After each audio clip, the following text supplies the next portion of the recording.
These were the worst race riots in Britain for nearly 20 years and shocked the nation. But there was another story behind the racial unrest, the seeds of which were exploited by hooligans in the weeks before.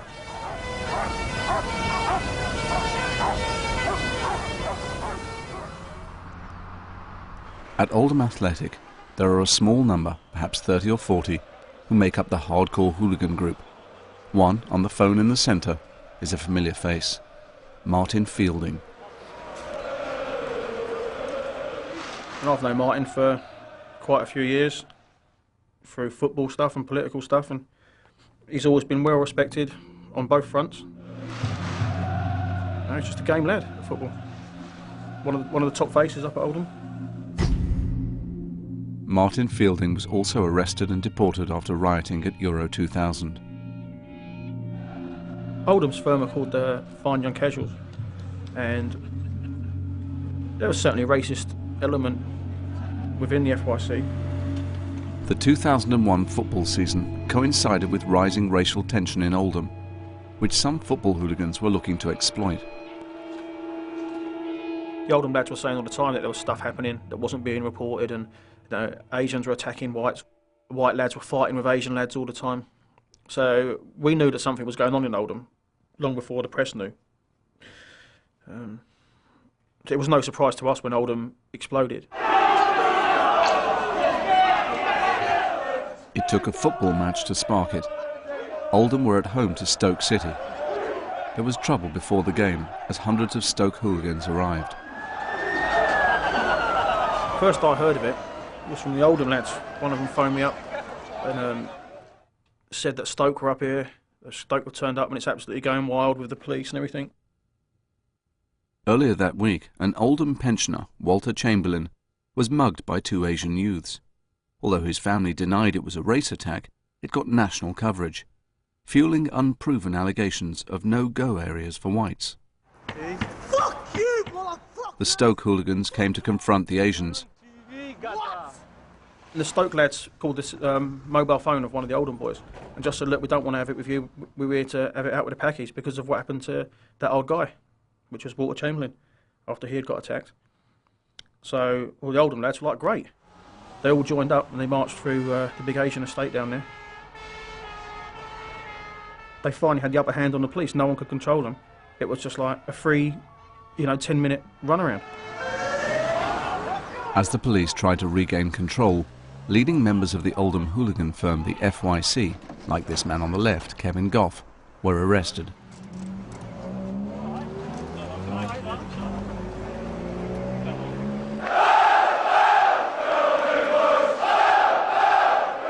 Once in the ground, the taunting continued.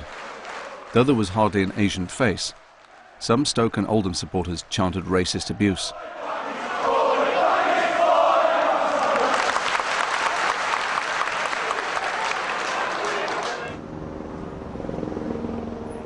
Asian youths were determined to stop the hooligans going through their community after the game.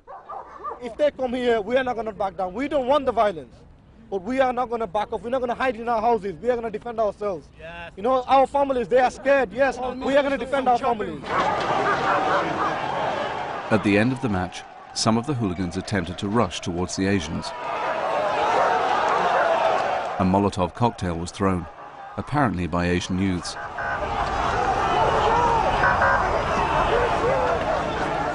The police pushed the white hooligans away. Then they attempted to disperse the Asians. But to them, it appeared the police were taking the hooligans' side. The Oldham lads were just like euphoric about what had happened. The word started spreading around, right-wing circles. And again, people were delighted at that, and they thought, well, this is it. We'll get up next week, and we'll do it all again, and this could be the start. This could stir it all up. Let's finally have it out with the Asians once and for all. People started making phone calls from one right-wing firm to another right-wing firm, and different hooligan groups, different football teams, like Stockport were phoned, Shrewsbury, people from Man United, Chelsea, West Ham. Quite a few different clubs were phoned. 1 week later, hooligans from around the country gathered at this pub. It was quite a scary place to be. You could just feel the tension as soon as you got into the town. I mean, there were police around, there was white groups, there were Asian groups, there were gangs of anti-fascists walking around. We know for a fact that there are at the moment some members of Combat 18 and other football hooligans who have wanted to come into the area to try and whip things up. The Centurion was arranged as a venue by Oldham hooligans, among them Martin Fielding.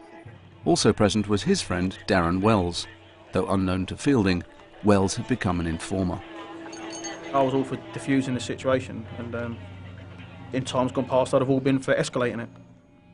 But the point had come that I wanted out of it, and I knew that my future laid elsewhere. But I could see some people that I really cared a lot about, some good friends of mine, that were getting dragged down this path, and it was only heading one way. They were going to end up either dead or in jail. Weeks later, at another pub, the same core group of Oldham hooligans and other right-wingers met up again. Martin Fielding was there, so was a nervous Darren Wells. But the people just there wanted to put themselves on show by being in the junction, right on the edge of that Asian estate. It was almost a point of goading the Asians into HAFTA coming out. And then the police turned up and they blocked off the whole estate and just refused us permission to walk through that estate, which I was quite relieved about. The heavy police presence was no accident. Unknown to his colleagues, Wells had been providing crucial information to the anti-fascist charity Searchlight for some time. Here, he's phoning his contact, who passes details of their movements to the Asian community and to the police. I was just trying to keep the two groups apart, to keep the whites and the Asians apart, if you like, because that had the potential to be horrendous. Because there were some serious people from C18 and serious people from Oldham, and that could have got really out of hand. After Wells's tip-offs, Fielding and the others can be seen walking back into town. But within hours, a fight in this road would spark serious disorder. We decided to leave and head back to London. And then while we were driving back to London, we started getting some phone calls from the lads still up in Oldham, telling us that, a few things had happened. There'd been one of the Oldham lads, his family had been attacked. So some of the Oldham lads all went up there. Some of the Oldham football lads all went up there to defend the house, and they got in a fight with some Asians, and the whole thing escalated. And then the next thing, one of the Asian estates went up in flames. That evening, rioting started in Glodick, a largely Asian estate. It lasted all night. We were just stunned by it. The time I got home at 10:30 at night, put on the news, and there was pictures of Oldham burning. And I'd only been there like 3 hours before. I was glad to be at home. Wells had been providing important information for years to his anti-fascist contacts and through them to the police. But his reaction to that night's events showed his continued ambivalence to violence.